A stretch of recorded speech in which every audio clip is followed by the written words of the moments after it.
So it was the summer of my senior year of high school, and I was out on the courts with my two younger brothers, the basketball courts, that is. My two younger brothers are Jeremiah and Fatty.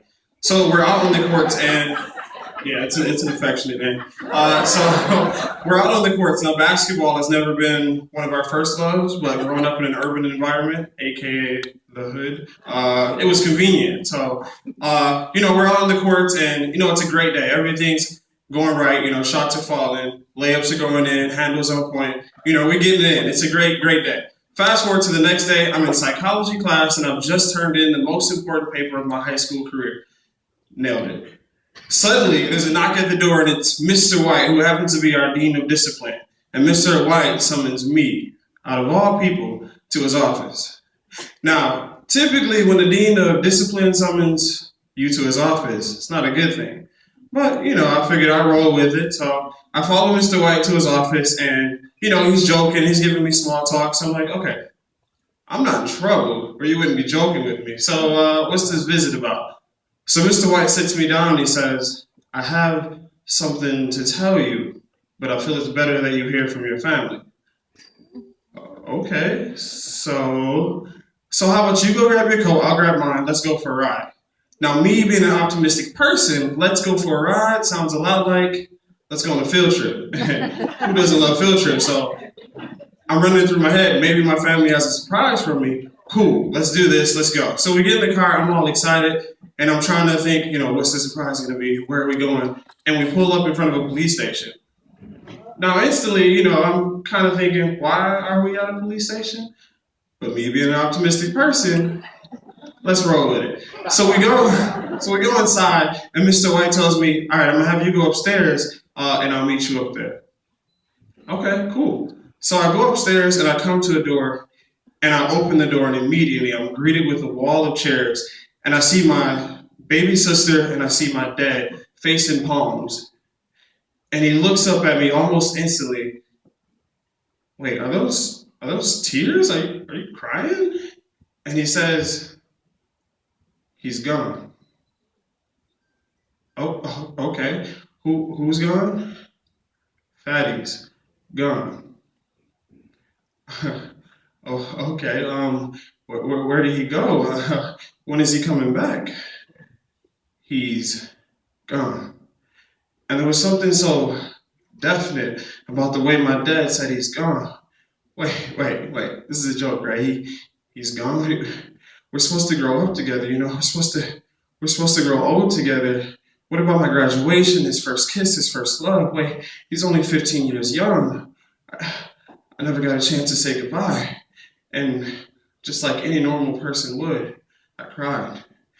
And I pressed my back against the wall and I fell down and I cried even more. And they got to a point where I cried out and I couldn't cry anymore, so I wanted fresh air. So I go down the stairs and I come to the door and I'm hoping that when I go outside that the world has stopped to take notice that I've just lost my baby brother. No, my family has lost my baby brother. But when I open that door, people are still walking, cars are still driving, the world is still turning. Wait, we gotta slow down. Wait. And I couldn't take it, so I cried even more. And this lady comes up to me and she asks me, what's wrong? And I try to find the words to tell this lady that I've just lost my baby brother, but all she got was tears. And she tells me to stop crying.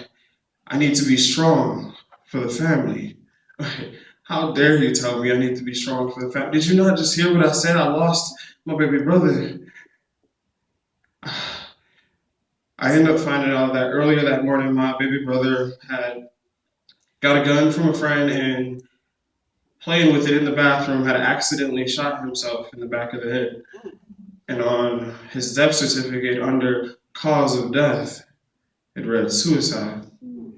Wait, suicide? I mean, that's a selfish act. My brother wasn't a selfish person. There are signs for these type of things, and he didn't have any of those. And so I was left with all these unanswered questions, and I couldn't ask God because if there was a God, how could God let something so terrible happen to me, to my family? So I grew bitter, I grew broken, and I grew cold. And time went by, and I cried, all I could cry. And so I came back to the only person I knew that could answer questions, and it was God. So I knelt before God and I said, Lord Father, I know that everything happens for a reason, and I'm ready to face the fact that whatever happened is according to your will. And so I asked God at that moment to give me a sign that everything was going to be okay and that my baby brother was in heaven right by his side. And I said, God, I don't want any nonchalant signs. I need something a little more concrete. So when you give me a sign, let it be clear. And so days roll by and months roll by, and I find myself in a movie theater at the end, and the credits are rolling.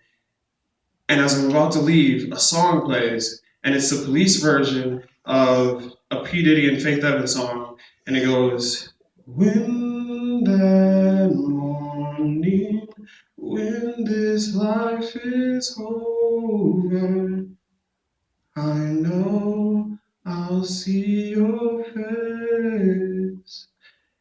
And I never heard the original version.